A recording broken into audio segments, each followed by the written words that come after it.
guys, this is Cobus. We are kind of at the end of the filming day, and I thought I would film a rad little lesson for you guys. Well, hopefully rad, but definitely different. Something that I do from time to time is that I kind of change my setup.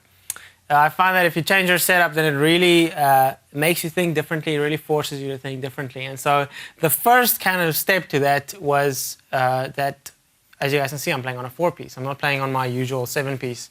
And the reason why is kind of for the past few days, actually for the past, I'd say 2 to 3 weeks or so, I've been dabbling a lot on just like a 4-piece. And I find that it really forces you to think differently. It forces you to think more creatively. You kind of get lost in all the toms. And I think you lose discipline sometimes. You just do fills because you can. And so what I did, obviously what I've been doing for a long time is I've been playing on this 4-piece setup. So that's kind of step one of this lesson, if you will, is the fact that I changed my setup from the get-go. And now what we're going to do for the rest of this lesson, we're actually going to, I'm going to get up and we're going to change this kit completely. I don't even know what we're going to do. We might change up some cymbals, build some stacks, take some toms off, put some toms on. I don't know what we're going to do. But basically the essence of this is just I want to demonstrate what happens to the playing of a drummer when the setup changes completely. I know, I don't know if you guys know, Jim Keltner is like a legendary studio musician in LA. He always asks his drum tech to set up his kit differently. So if he goes into the studio, the kit has to be different than it was yesterday. If he goes live on stage with Paul McCartney or whoever, the kit has to be different. And he just feels that it kind of unlocks the kind of creativity when the kit is different. Now, that's kind of pushing it. I would feel very uncomfortable if that happened, but just to illustrate that point, because it's definitely true. Your brain definitely adapts and you think differently if your setup changes. So just to illustrate that point, what I'm going to do now is I'm going to get up and I'm going to change the setup. And afterwards, I'm going to play on it and I'll just speak a little bit about what happened in my head. But first things first is that we're just going to change the setup completely. So here we go.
that was kind of interesting, to put it mildly.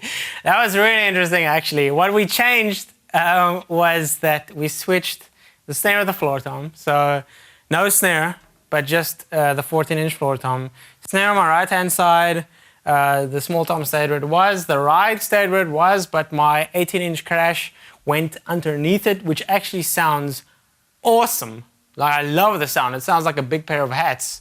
I might revisit this idea sometime soon. Then a very small little, I think, 13-inch crash. Yeah, there we go, like a 13-inch crash, which is actually a hi-hat top. This crash stayed where it was, and then my stack turned into my hats.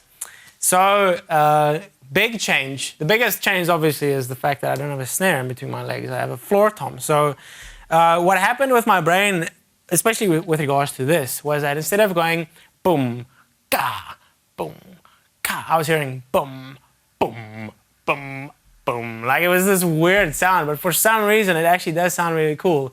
Jared said earlier, why do we play the snare on 2 and 4? Like, who decided that? So it actually does sound really cool when you play the floor tom on 2 and 4. It's kind of something completely different, and that's the point. So my main goal with this lesson, that's with the reason why we left that whole jam in there, because I really want to inspire you guys to go to your kit, take what you have, just what you have available to you, and do the craziest stuff that you can imagine with your kit. Maybe you don't have to go super duper epically crazy at first. Maybe you can do something small at first, but it's amazing what happens to your head when it goes, oh, okay, so if I do this motion, I don't get the conventional sound anymore. I guess I have to kind of change it up if I want to get the conventional sound. Or maybe I like the sound. Maybe I like the way that it sounds. So this is a creative exercise. This is not a technical exercise. This is a creative and a musical exercise.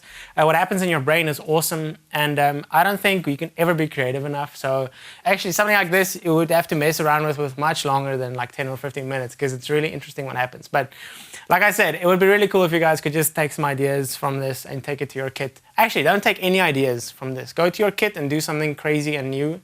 Move stuff around, stack cymbals on top of each other, change your hats out, whatever you want to do, and just kind of play on it and see what happens with your brain. It's really awesome. It's a very cool creative and musical exercise. So I hope you guys enjoy this, and I'll see you in the next video.